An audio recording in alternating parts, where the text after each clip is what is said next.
We will open today with the first of our presentations, and I'd like to introduce to you Professor Piers Robinson from the University of Sheffield, where he is Chair of Politics, Society and Political Journalism. Piers has written some fantastic literature, including a treatise on the Chilcot Report and a book entitled The Handbook of Media, Conflict and Security. Tonight, Professor Robinson will discuss propaganda, deception and the war on terror from 9/11 to Syria. Please join me in welcoming to the stage Professor Robinson.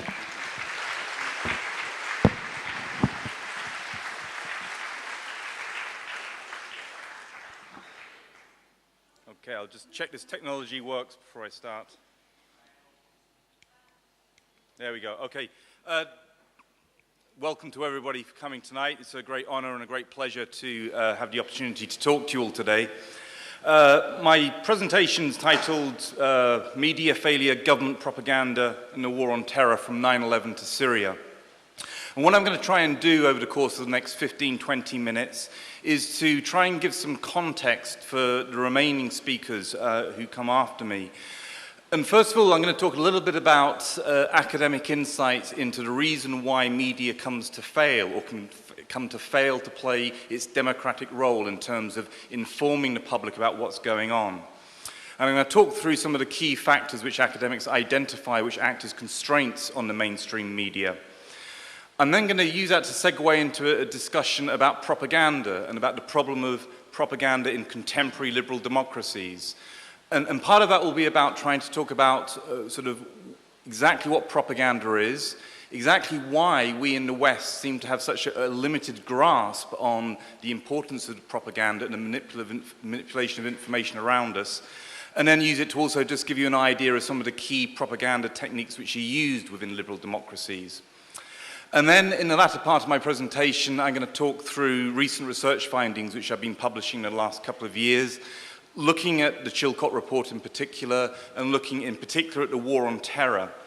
And what I'm going to do in that second part of the presentation is to try to give some kind of geopolitical context for the conflicts that we've seen over the last 16, 17 years, and hopefully some very important context regarding the propaganda that we all seem to have been subjected to over the last 16 years, and also an insight into the reality of what's been going on in countries such as Syria, Libya, Iraq, and Afghanistan.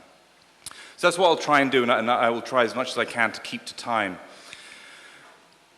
First of all, talking about media failure, why does the media fail to live up to its democratic expectations in liberal democracies? Some of you will be familiar with the propaganda model devised by Noam Chomsky and Edward Herman. For those of you who aren't familiar with it, I strongly recommend that you go and take a look at it at some point, because their propaganda model of the media identifies really the major structural constraints which act on mainstream media in the West. And they're the kind of constraints which stop the media from really speaking truth to power and really giving us an accurate understanding of what's happening in the international system. And they run through a series of filters. I don't want to go into too much detail on these filters, but I'll run through the main ones before I get to what I think is a critical filter that we need to think about when we're thinking about propaganda. But Herman and Chomsky argued that, first of all, if you look at the mainstream media in the West, you're looking at a mainstream media which is dominated by corporations, large concentration of ownership and profit orientation. These are all part of big, powerful economic entities. And that's the first step in starting to understand the potential constraints, because the location of the mass media within large corporations and the overlap of interests between those corporations and governments means that the mainstream media is essentially limited in its ability to challenge those power blocks in society. So whilst there might be a fierce degree of debate in the media over certain issues and so on, it doesn't tend to start to press or to challenge powerful elements within society. The second filter they identify is the reliance upon advertising. The reliance upon advertising makes the media extremely or acutely risk-averse in society.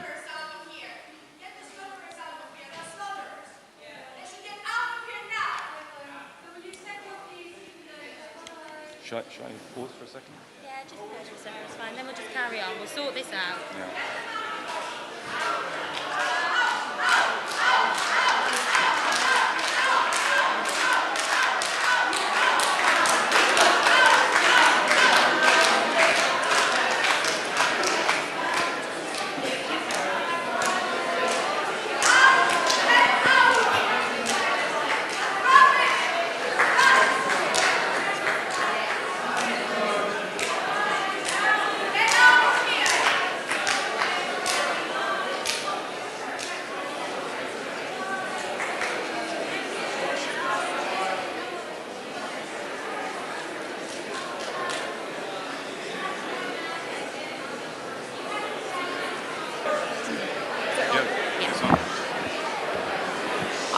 just like to point out that these people that are defending freedom of speech in Syria are the ones that dropped skunk water in here. That is a Zionist practice. This is a Christian church that they desecrated. These are extremist supporters in this hall of free speech. Imagine these people given Grad missiles or machine guns. This is the level of extremism that the Syrian people are tolerating and living through every day of their lives. Thank you also for the support from the audience during that.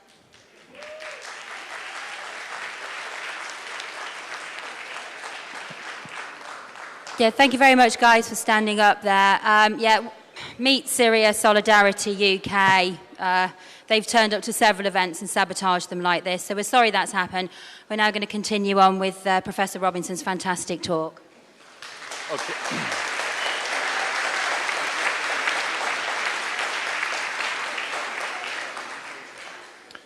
Okay, so just before I was interrupted, I was talking about reliance upon advertising and mainstream media reliance upon advertising, and advertisers are acutely risk-averse and so on, and that creates a pressure on the kind of news coverage which you see emanating from mainstream media. Some of you are probably familiar with Peter Oborne's experience in the last couple of years with the Telegraph newspaper and his resignation from the Telegraph because it wouldn't run stories in relation to the HSBC scandal and so on. And that was a key advertiser with the Telegraph, which gives you an example of those kind of pressures which can come to bear. Away from these economic constraints which act upon the mainstream media, we have the issue of flack, criticism which gets hurled up at journalists who do start to push at the boundaries and to raise critical issues and so on. Flack being fired up from think tanks and so on, PR outlets, etc., in order to discipline journalists, to intimidate them away from dealing with certain issues. And Herman Chomsky talked also about the importance of anti-communism, at least during the Cold War era, as creating an ideological bond between journalists and policymakers, which meant that they tended to see international politics through the same lens, through the same Cold War lens. So, for example, journalists who were covering the Vietnam War could only see it through the lens of the Cold War, that they were fighting communists, and could never understand it as a conflict against a group of people within Vietnam who were fighting for national self-determination. Of course, there are new ideological filters, as neoliberalism, for example. There's also the war on terror, which I'll be talking about later, which has similar ideological effects in terms of simplifying the world and creating a bond between journalists and policymakers. So those are the kind of factors which they identify in the propaganda model. The most important one, however, and I'm going to use this now to start talking about propaganda, is actually what is one of the most well-documented and well-established facts in political communication research, which is that journalists, when they're constructing the news, rely heavily upon official sources in order to work out what's going on in the world, and also they rely upon official sources to provide a steady flow of news and information. And this propensity, this tendency of mainstream journalists to use and defer to political elites means that they are acutely vulnerable to propaganda campaigns and the kind of propaganda campaigns that governments engage in, especially in the realm of international affairs, especially during wartime. Propaganda. Let's talk about propaganda. What is propaganda? I'm going to offer a definition here just to give it a little bit of an understanding about exactly what we mean. Propaganda involves coordinated approaches to influencing beliefs and behavior and conduct. Okay, so it's organized, it's a directed, intentional activity. And critically, it's not a consensual process. It's not a two-way attempt to persuade people to think in a particular way about an issue. It's essentially, primarily, some kind of manipulative process which appeals to emotions or irrational desires, etc., or involves, at the last point in that slide, some degree of deception or manipulation of information. Propaganda isn't always about deception, but it frequently is, and a lot of the examples which I talk about later on in the talk will be deception-related and so on. But it doesn't just involve deception, but it is essentially, and this is the key point, about a non-consensual process of manipulating people to get them to think or act in a way that they wouldn't act otherwise if they hadn't been subjected to that propaganda. Now, of course, when we talk about propaganda in the West, for a lot of people, perhaps not so many of the people in this audience, but for a lot of people, this doesn't seem to fit. We don't think that we live in a world which is highly propagandized. And when we think of propaganda, we tend to think of these things. So you got a couple of examples there from Nazi propaganda from the Second World War, some US propaganda from the First World War. That's the kind of sort of ideas or images which come to mind when people think of the word propaganda. It's something which happened back there in history and so on. More recently, and I guess with the current debates we've had over the last couple of years regarding fake news and so on, people have come to associate or to use the term propaganda in relation to controversial political actors such as Donald Trump or Nigel Farage. And of course, at the moment, we're in the middle of an extensive debate, crisis, etc., about Russian propaganda and about Russian attempts to influence Western minds and so on. So people are thinking of these things when they hear propaganda, and they're thinking of perhaps propaganda from history, or they're thinking of propaganda coming from external actors or controversial stroke extreme political actors within our own political system. We call it fake news now, but really what we're talking about there is propaganda. But of course, we are actually subjected to propaganda through more legitimate, in inverted commas, media outlets, and from more legitimate, in inverted commas, political leaders. And so a couple of examples there in terms of the political sphere. There's an image there of George Bush having landed aboard an aircraft carrier, mission accomplished at the end of the Iraq War. And the propaganda message which they were trying to articulate there was to send a clear message to the American public that the Iraq War was over, it was done and dusted. And they were also trying to send a clear message to the Iraqi population that they should bow down and accept what had happened to their country. It was a carefully crafted George Bush landing Top Gun style on board an American aircraft carrier and then addressing the world, so to speak. This was carefully designed in order to manipulate perceptions into an understanding that the war in Iraq was over at that point, which, as we all know, that war goes on to this day. In the bottom right-hand corner, perhaps we're more used to sort of manipulation in the commercial sphere, but that's a bit of commercial propaganda there, trying to create an association between cigarette smoking and a benign, positive aspect of life, love, etc. Don't be a maybe, be a Marlboro. So we are subjected to propaganda, but we don't tend to recognize it as such. And this, in some ways, is rather odd in contemporary liberal democracies, because historically, propaganda was widely discussed. And here you have Edward Bernays, the nephew of Freud.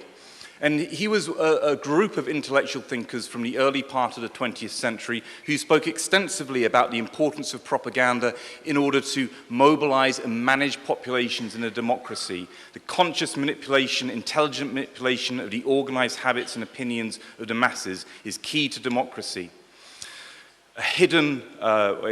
Those who manipulate this unseen mechanism of society constitute an invisible government, which is a true ruling power of our country. So this was widely discussed in the early part of the 20th century amongst intellectuals and academics, the importance of propaganda. But this, over time, has been erased from our minds, or has been removed from the public consciousness that we are subject to propaganda. There are concentrated reasons for this. Eddie Bernays, here's a quote from Eddie Bernays himself, saying that propaganda got to be a bad word because of the Germans and the way they had used it in the First World War. So what we did was to find a new form of words, PR, public relations. That's where public relations come from. It was a way of rebranding propaganda so that people were not so aware of the manipulation that they were being subjected to. Many people who work in the field of PR studies and so on are blissfully oblivious to the fact that their whole academic research area was actually formally called propaganda. And it's always great fun pointing that out to them sometimes at conferences. But over time, as Phil Taylor, the war media historian, pointed out and argued, that we've had a euphemism industry which has developed over time. We have a wide range of terms which governments use to explain activities, and I won't read through all of them because I don't have time. We have terms such as psychological operations, strategic communication, influence operations, political warfare, and all of these terms, as Phil Taylor pointed out, are really euphemisms. They're a way of democratic governments and powerful actors within democracies essentially sort of hiding away the fact that they are engaged in manipulation activities, they are engaged in propaganda. A euphemism industry which has led to this wonderful quote here from Carey in his book, Taking the Risk Out of Democracy, Corporate Propaganda versus Freedom and Liberty. Success of business propaganda in persuading us that we are free from propaganda is one of the most significant achievements of the 20th century.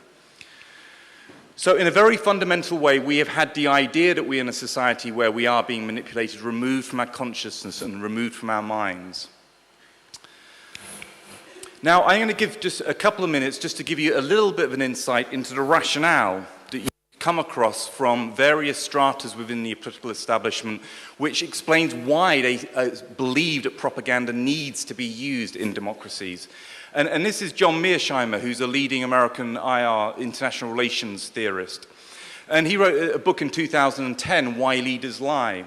And he argues that deception is widely seen as a necessary component of achieving strategic objectives in the international system. And he makes this wonderfully counterintuitive point that actually countries or states rarely lie to each other. Governments rarely lie to each other because they have intelligence services who can actually work out what the truth of what is going on. But they do frequently lie to their own populations. And there's a kind of an elitist underpinning to this, is that foreign policy elites are there to decide what is in the national interest, what strategic objectives have to be pursued in the international system, and that they're the best place to work out what needs to be done. And you want to keep the public away or keep the public on side through propaganda frequently. And he argues that liberal democracies, and this is perhaps his most controversial point, is that liberal democracies in the international system, whilst they present themselves as benign forces, etc., they do frequently engage in actions in the international system which are fundamentally illiberal.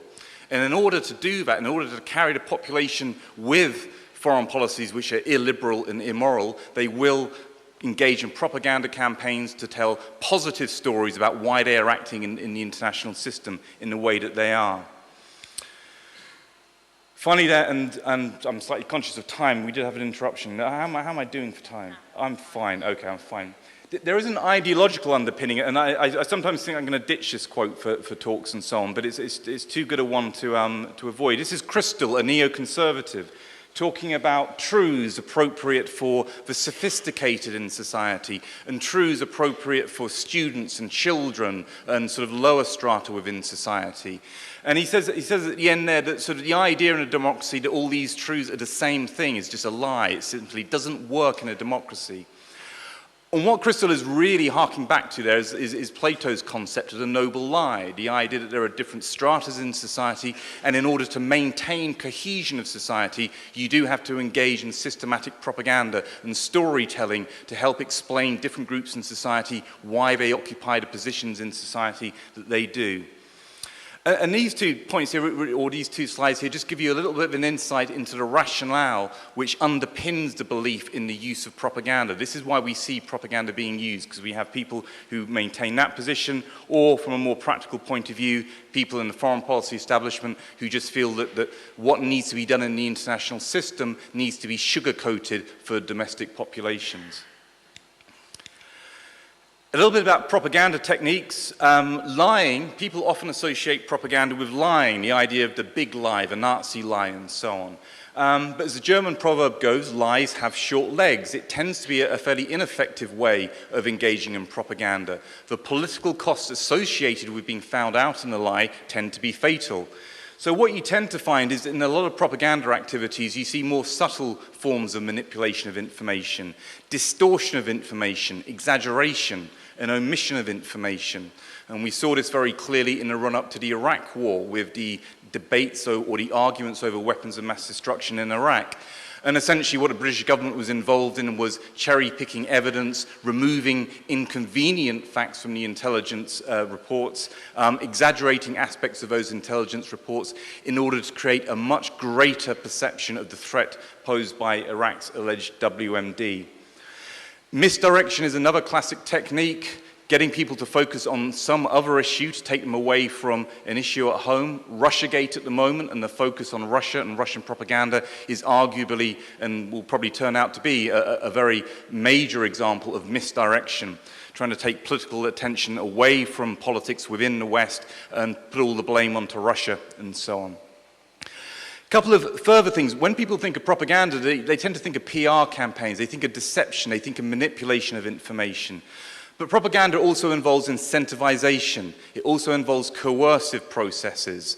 And just as an example of coercive processes, surrender leaflets dropped into war zones, trying to get people to surrender with the implicit threat that force will be used if they don't surrender. Those are seen as part of military psyops and military propaganda.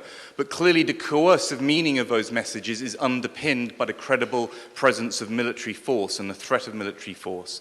And a surprising amount of propaganda at the deeper levels does work on that level in terms of coercing people, not just fooling people, but also pressurizing people into acting and behaving in particular ways. Propaganda production and dissemination, written and spoken and visual communication through PR campaigns. I've suggested before that's how often people think of propaganda, etc. But also, propaganda seems to emerge through production of knowledge. Academia, journalists themselves, think tanks can all be caught up and all involved in varying degrees of intentionality in propaganda campaigns. A difficult pill to swallow for academics, a difficult pill to swallow for journalists, for sure. But it's true that there is a degree of penetration into these parts of society which catch them in or involve them with propaganda activities which are being pushed and promoted. And some of the later presentations today, I think, will highlight some of these aspects of propaganda. But propaganda comes out of the production of knowledge through some of these institutions within society. And finally, before I get on to Chilcot, action in the real world. Propaganda is not just about messages, it's not just about the production of knowledge, it's also about doing things in the real world. A very good example of that is the shock and awe strategy in Iraq, and people would probably remember at the start of the Iraq invasion in 2003, the high-profile bombing of government buildings in central Baghdad. That was primarily designed to send a coercive message to the Iraqi population that they should not resist the invasion. It was part of the shock and awe strategy. It's primarily a psyop or a propaganda act. So propaganda also involves doing things as well as saying things, etc. Okay, I want to move now to, in the closing section of this talk, to talk about Chilcot Report. Chilcot Report is an area which I've been researching for 5 years, and I'm going to draw upon Donald Rumsfeld's known knowns here, for those of you who are familiar with that. There are known knowns which have been confirmed by Chilcot in terms of deception and manipulation, and the one there is the one that most of you are probably familiar with, which is the manipulation of intelligence, which I've already mentioned. We know now that there was deliberate propaganda campaign designed to hype the sense of a threat from Iraqi WMD and the headlines produced there. But there are unknown unknowns or known unknowns. Decide which one you want to pick on that one in relation to the war on terror, and that's what I'm going to focus on in the closing few minutes.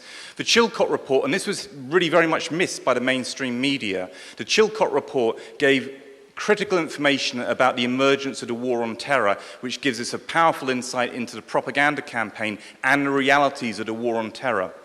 And this is what the Chilcot Report gave us information about for people who actually went through the report and through the details of section 3.1. Here you have a communication from the British Embassy 3 days after 9/11 stating that the regime change hawks in Washington are arguing that a coalition put together to fight the war on terror can be used to clean up other problems in the region. So straight away you have an indication that the war on terror was not simply about what it was claimed to be, which was fighting Al-Qaeda and so on. It was also about doing some geostrategic heavy lifting or taking advantage of 9/11 and Islamic fundamentalism in order to do that.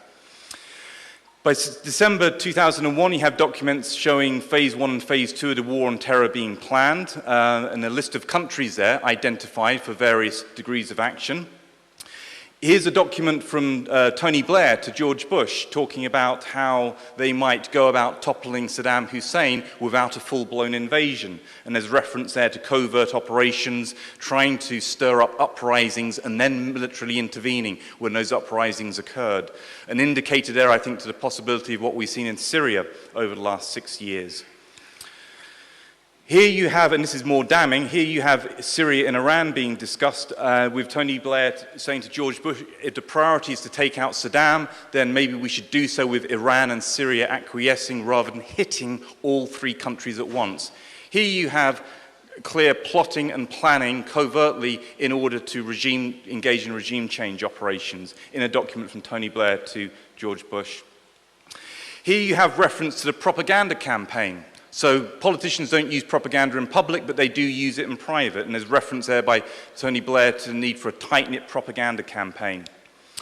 This is another document from an aide from Tony Blair to Condoleezza Rice talking about propaganda activities in the context of the war on terror, the rapid rebuttal, the grid being pushed out, which is an Alistair Campbell device, and so on.